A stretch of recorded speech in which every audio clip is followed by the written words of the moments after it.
భాగస్వాములు కాండి, తెలంగాణ పునర్నిర్మాణంలో భాగస్వాములు కాండి. లొంగిపోయిన మావోయిస్టులకు సీఎం రేవంత్ రెడ్డి పిలుపు. మీరు లేవనెత్తే అంశాలపై ఎప్పుడైనా చర్చించేందుకు సిద్ధమని వెల్లడి. గణపతి లొంగిపోతే రక్షణ బాధ్యత తమదేనని భరోసా.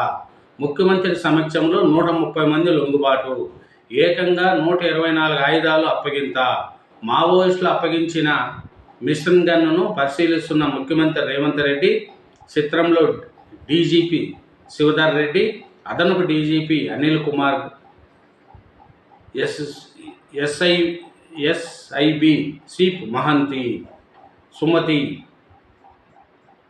మావోయిస్టుల అగ్రనేత గణపతి లొంగిపోతే ఆయన ఆరోగ్యం, రక్షణ భద్రత రాష్ట్ర ప్రభుత్వానిదే అని ముఖ్యమంత్రి రేవంత్ రెడ్డి గారు ప్రకటించారు.